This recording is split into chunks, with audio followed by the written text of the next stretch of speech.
لیکن آپ جس نظام کو چینج کرنے کی بات کر رہے ہیں اس نظام کے اندر جس کو آپ چور کرپشن کی باتیں کر رہے ہیں، پہلے تو آپ جن بزنس مین کے سامنے بیٹھے ہیں انہوں نے 1400 ارب کا ٹیکس بھرنا ہے جنہوں نے 600 بھرا ہوا ہے. پہلے تو آپ ان سے پوچھیں کہ بھائی میں سب چیزیں ٹھیک کرنے کی سوچ رہا ہوں، تم نے 1400 بلین دینا تھا، 600 دیا ہے، 800 پہلے تو تم بھی ڈبے میں ڈالو. کیونکہ یہاں بھی جو شرفا بیٹھے ہوئے انہوں نے بھی ملک کو اپنے حساب سے ایس آر اوز نکال کے اس کا بھی خون چوسا ہے، ٹھیک ہے، چاہے اس میں کاروباری ہوں ہم سمیت، ٹھیک ہے سر. دوسرا ٹیکس کلیکشن کی بات، اس کا ریفارم کیسے آئے گا؟ ٹھیک ہے، ریفارم آئے گا کیسے سر؟ میرے لیے سوال یہ ہے کہ فوج ٹیکس رجسٹریشن کرے گی کیسے؟ وہ کہہ رہے ہیں اب میرا سوال ہے کہ دیکھیں، اچھا اسی دوران کے اندر آپ ایک چیز مس آؤٹ کر گئے. جاتے ہوئے چیف جسٹس صاحب کہ 11-10 دن بڑے امپورٹنٹ ہیں، وہ ایک باؤنڈری باہر مارنے جا رہے ہیں، اگلے 10 دنوں میں کرنا ہے انہوں نے سارا. اور آنے والے جو چیف جسٹس صاحب ہیں ان کے پہلے 10 دن انہوں نے بھی باؤنڈری لگانی ہے. اچھا انہوں نے جو بیانیہ بنایا ہے ساروں نے مل کر کہ جسٹس فائز عیسیٰ صاحب آئیں گے تو وہ کوئی فرمائشی پروگرام کے تحت ان کو ریلیف دے دیں گے. وہ انسان کی ابھی تک جو ہم نے پرفارمنس دیکھی ہے، میں پرسنلی تو ان کو جانتا، لیکن وہ بڑا straight dead honest blunt straight fire کرنے والا آدمی، قانونی طور پہ شہرت یہ ہے کہ اپرائٹ آدمی، ٹھیک ہے، تو وہ فرمائشی پروگرام بھی نہیں پورا ہو رہا تو خواہشات ملبے میں چلی جائے گی. کیونکہ بیانیہ بازار کیا ہوگا، گراؤنڈ پہ کیا ہوگا؟ بازار میں ایک طرف آرمی چیف نے ایک پوزیشن لی ہے، بازار میں پانی لینے جائیں، آپ کافی لینے جائیں، آپ چائے لینے جائیں، وہ کہتے ہیں جی یہ سارے کہتے ہیں کہ فائز عیسیٰ صاحب آئیں گے تو ہم سب ڈرائی کلین ہو کے باہر آ جائیں گے. میرا تجزیہ اس کا بہت ڈفرنٹ ہے. آپ کا خیال ہے ڈرائی کلین نہیں ہونا انہوں نے؟ نہیں، ان کے ساتھ اس واشنگ مشین میں انہوں نے جانا ہے جس کا لاک لگ جانا ہے، چکر کٹتا رہے گا. یہ طاہر صاحب دیکھیں ایسی کسی سے کوئی ہوپ نہیں ہے، اور نہ آنے والے چیف جسٹس کو کانٹروورشل یہ بات کر کے کرنا چاہیے. آپ لوگ کر رہے ہیں، ہم تو نہیں کر رہے. میں نے تو ایک جگہ بھی بات نہیں کی، میں پارٹی کا ترجمان ہوں نا، ہماری پارٹی کے بھی کسی ترجمان نے یہ بات نہیں کی. میرا یہ خیال ہے کہ لیکن آپ لوگوں کو کوئی رگڑائی لگنے والی ہے، سیاسی لوگوں کو کچھ تاثر مل رہا ہے یہاں سے، کوئی وائبز آ رہی ہیں یہاں اسلام آباد میں؟ دیکھیں کیا سرائی یا رومرز پہ جائیں گے تو بڑا کچھ چل رہا ہے مارکیٹ کے اندر، میں اس پہ نہیں جاتا. میں آپ کی جماعت سے 2-3 بڑے سینئر لوگوں سے ملا تو میں ان میں سے ایک کا جملہ آپ کو کوٹ کر رہا ہوں نام لیے بغیر. انہوں نے کہا کہ ان کے بھی سننے میں، تو میں نے کہا پھر ریالٹی کیا ہے؟ انہوں نے کہا کچھ ہو سکتا ہے کیونکہ خالی ایک پی ٹی آئی کو رگڑا لگا کے تو کام نہیں چلے گا، تو ہو سکتا ہے 10-20 ہمارے بھی پکڑے جائیں، 10-20 پیپلز پارٹی کے بھی پکڑے جائیں. یہ ان کا جواب تھا. لیکن ہمارے سے کیا نکلا؟ 4 سال ہم نے عمران نیازی پلس فیض کی ایک کڑے احتساب کا سامنا کیا، منشیات بھی لوگوں پہ ڈالی گئی، لوگوں کو جیلوں میں بھی بند کیا گیا، خواتین کو بھی نہیں بخشا گیا. ایک اندھا دھند قسم کا انتقام تھا. کیا نکلا؟ اس میں سے کچھ بھی نہیں نکلا. کل والی میٹنگ کے بعد آپ سے زیادہ پیپلز پارٹی کے لوگ ڈرے ہوئے تھے، اپنا نام پوچھ رہے تھے کہ میٹنگ میں ہمارا نام آیا کہ نہیں.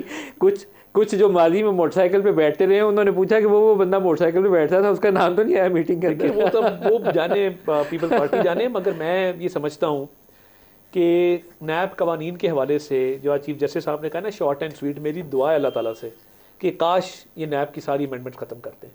کبھی بھی نہیں کریں گے، کبھی بھی نہیں کریں گے، کیونکہ عمران داری کا بھی جنون ہے نا، وہ لاڈلا اندر بیٹھا ہے، اب اچھا تو نہیں رہتا، گھر جاتے ہیں سانس بھی دیکھتی ہے، چھوڑا نہیں چھوڑا.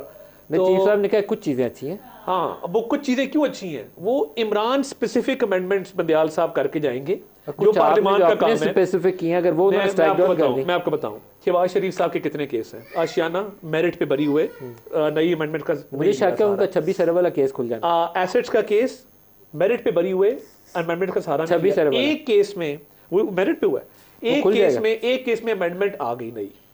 وہ رمضان شکر مل گندا نالا کیس ہے جس کی اماؤنٹ کم تھی تو اس لیے انہوں نے کہا کہ یہ نیب میں نہیں آتا. وہ بھی لاہور ہائی کورٹ کا ڈویژنل بینچ اس پہ تفصیل سے بات کر چکا ہے. میرٹ پہ ایکویٹل کا بڑا فٹ کیس ہے، اس کا کوئی ہمیں ڈر نہیں ہے، نہ ہمیں کوئی خوف ہے. ہم نے لسٹ پڑھی ہے، نواز شریف صاحب چودھری شوگر مل کیس آج تک اس پہ ایویڈنس نہیں ہے، ریفرنس فائل نہیں ہو سکا. نارووال سپورٹ سٹی احسن اقبال بری، آہا چیمہ بری، اور میرٹ پہ نئے قوانین کے مطابق نہیں.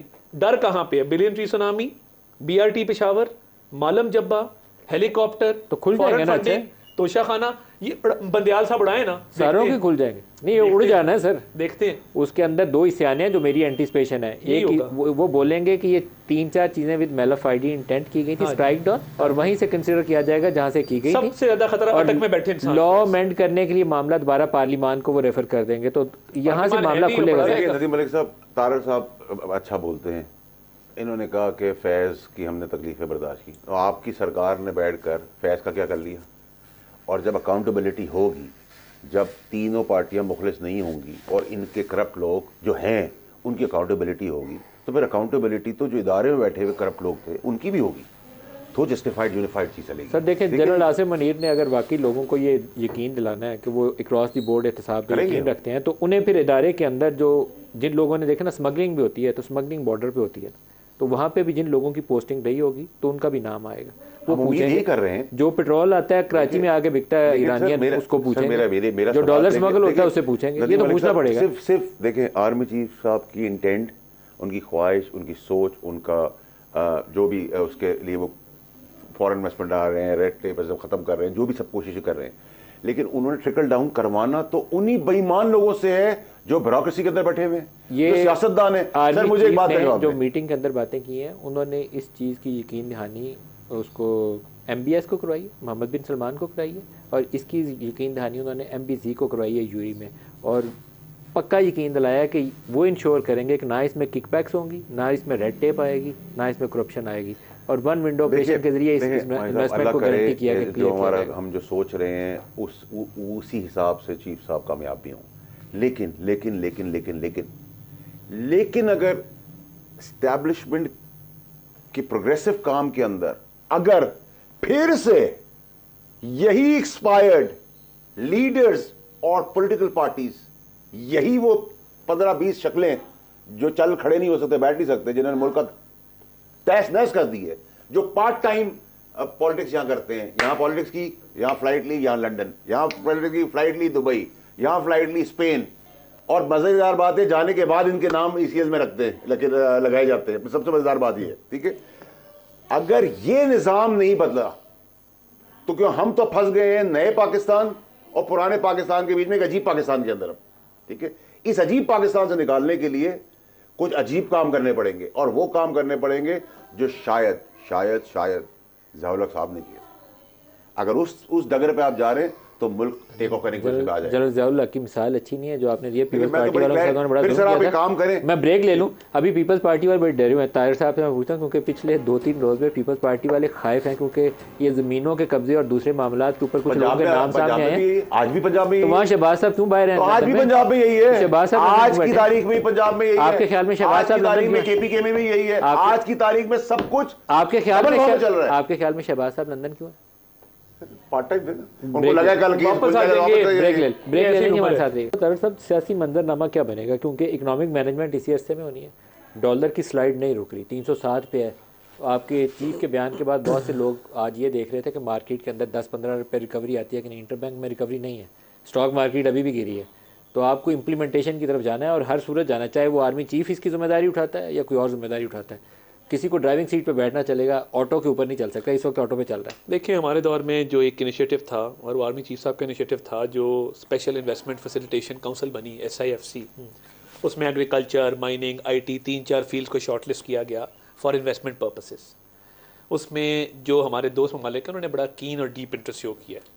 اور اب جو باتیں ہو رہی ہیں کہ $25 ارب آئے گا سعودیہ کی طرف سے, $25 ارب آئے گا UAE کی طرف سے, چائنا انویسٹمنٹ کرنا چاہ رہا ہے, تو یہ اگر اگلے سال سوا سال میں یہ مٹیریلائز کر جاتی ہیں انویسٹمنٹس, تو آئی تھنک ایک تو ڈالر کا ریٹ بھی نیچے آئے گا. اور کیونکہ دیکھیں ساری چیزیں, مہنگائی, وہ بجلی ہو, وہ پیٹرول ہو, یہ ساری چیزیں ڈالر سے لنکڈ ہیں. سو آئی تھنک ایک دفعہ یہ انویسٹمنٹ شروع ہو گئیں, پرائرٹیز ٹھیک ہیں ہماری, SIFC میں ایریاز ٹھیک چنے گئے ہیں, دوست ممالک کی طرف سے ایک اچھا تاثر بھی ملا ہے, اچھی کوپریشن کے بھی وعدے ہوئے ہیں, جو ڈیمیج تعلقات تھے ان کو مینڈ کیا گیا ہے. تو میرا تو بڑا بلیف ہے, کیونکہ میں بڑا پازیٹیو آدمی ہوں, میں ہوپ فل رہتا ہوں کہ انشاءاللہ ہم ان حالات سے نکلیں گے, حالات بہت بہتر ہوں گے. پاکستان کی باغ دوڑ ٹھیک ہاتھوں کے اندر ہے, اور یہ صلاحیت رکھتے ہیں کہ باغ ڈور ہے کس کے ہاتھ میں, کاکڑ صاحب کے ہاتھ میں کہ آرمی چیف کے ہاتھ میں؟ نہیں دیکھیں, میں تو جو سٹیپس لیے گئے ہیں آرمی چیف کی طرف سے, SIFC ہے ہمارے دور میں, SIFC سارا آرمی. ناظرین یہ تھی آج کی ہماری ویڈیو. امید کرتا ہوں کہ آپ کو ہماری یہ ویڈیو پسند آئی ہوگی. اگر آپ کو ہماری یہ ویڈیو پسند آئی ہو, ہماری ویڈیو کو لائک کر دینا ہے اور ہمارے چینل کو سبسکرائب کر دینا ہے. تمام اس میں جو ہم نے انڈین میڈیا کی ہم نے ویڈیوز لیں, جن پر ہم نے انالائسس کیا, جس میں ہم نے آپ کو دکھایا, ان تمام کا شکریہ ادا کرتے ہیں. موسٹلی جو کہ انڈین میڈیا ہے ان کا ہم نے استعمال کیا ہے. دوستوں یہ تھی آج کی ہماری ویڈیو. نیکسٹ ویڈیو تک دیجیے ہمیں اجازت. اللہ حافظ.